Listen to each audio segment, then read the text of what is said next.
Sinimulan na ang Dietary Supplementation Program upang tiyakin ang wastong nutrisyon ng mga buntis at batang Pasigueño. Ang programang ito ay inilunsad ng Zone 6, 13 Rotary Clubs ng Pasig sa District 3800 sa pakikipagtulungan ng lokal na pamahalaan at ng mga barangay. Dating kilala bilang The Mobile Kitchen ng RC Pasig Sunrise, opisyal na inilunsad ang programa noong 13 ng Pebrero sa Rizal High School Gym. Ang ganda ng launching nitong first 1,000 Days of Life program. Ito ay collaboration, partnership between Rotary and the local government of Pasig.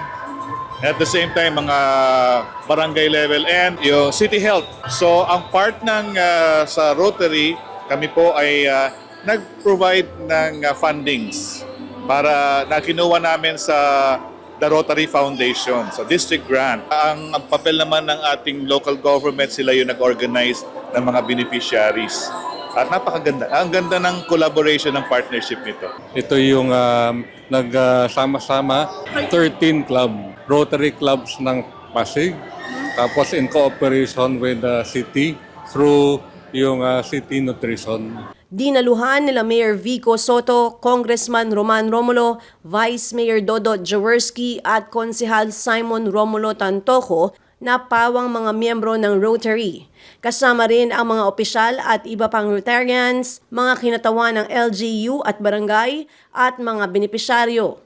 Bilang isang sustainable program, may nakatalagang monitoring system upang matutukan ang kalusugan ng mga ina at kanilang anak. Bukod dito, makikinabang din ang mga maliliit na negosyante dahil sa kanila manggagaling ang aprobadong pagkain para sa mga benepisyaryo. Alam naman na natin ang importance ng yung critical period from inception to the second year or the second birthday ng child, So alam na natin importance nun.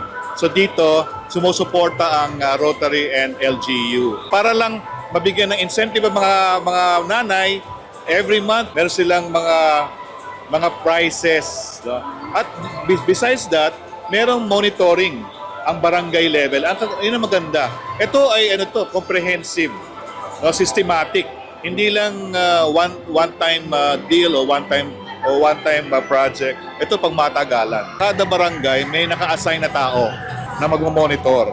At saka yun nga, may mga konting mga incentives para sa mga nanay para dali nila yung mga chikiting nila.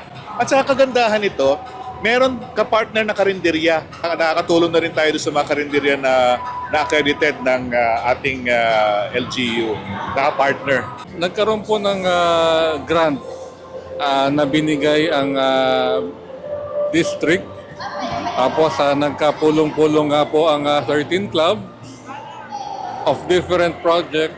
Ang nagwagi or napili ay ang feeding program. So ang mga Rotary clubs ng Pasig, naniniwala po kami na ang nutrition, especially ang malnutrition is a very big problem.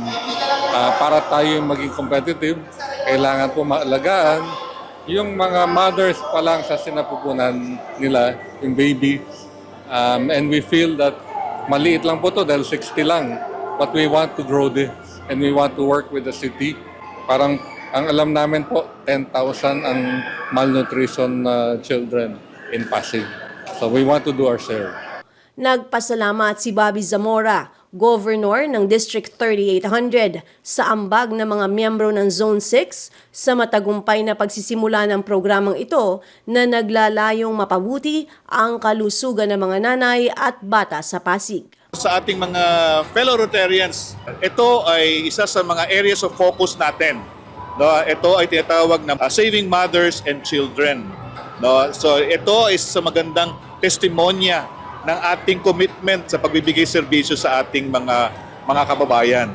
So maraming salamat sa inyong financial contribution at saka sa inyong volunteerism dito sa ating mga proyektong ito.